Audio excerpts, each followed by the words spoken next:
We'll be coming out of 2nd Chronicles, 5th chapter, starting with the 13th and 14th verse. Very short passage today. And it reads as thus: It came even to pass, as the trumpeters and singers were as one, to make one sound, to be heard in praising and thanking the Lord.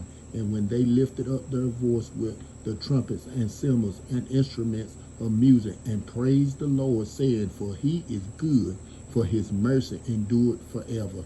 That then the house was filled with a cloud, even the house of the Lord, so that the priest could not stand to minister by reason of the cloud, for the glory of the Lord had filled the house of God.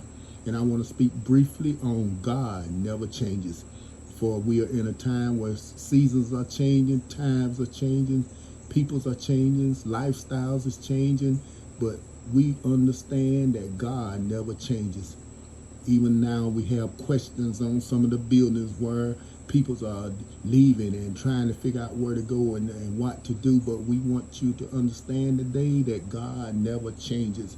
This passage is definitely proof on the reason why things should not change, not even in the building, because it is concerning the fact of doing it God's way. They was in order.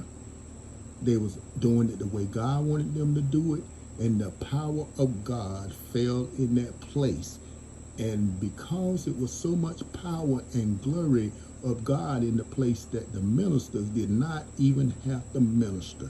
And I do remember there is and have been times where we allow God to have his way, and the power of God falls in there so hard that the preacher don't have to preach, the organist don't have to play his organs, and don't nobody have to do nothing, because the power of God have taken over the place, and you see people healed, delivered, and set free, all because they did it the way God wanted it done, simply because God never changes. Whatever you need done, do it the way God tell you to do it. And I am a witness to let you know God will show up and he will show out, because he never changes, and he'll never step out of his will to get in our will. We have to get in God's will and let God tell us what to do, and in doing that, the scripture will be fulfilled when he said, by his stripes we are healed. He was bruised for our iniquity, and the chastisement of peace was upon his shoulder. So let's do it God's way. And once we do it God's way and let God have his way, you will see healing, deliverance, and you will see the glory of God fall wherever you at.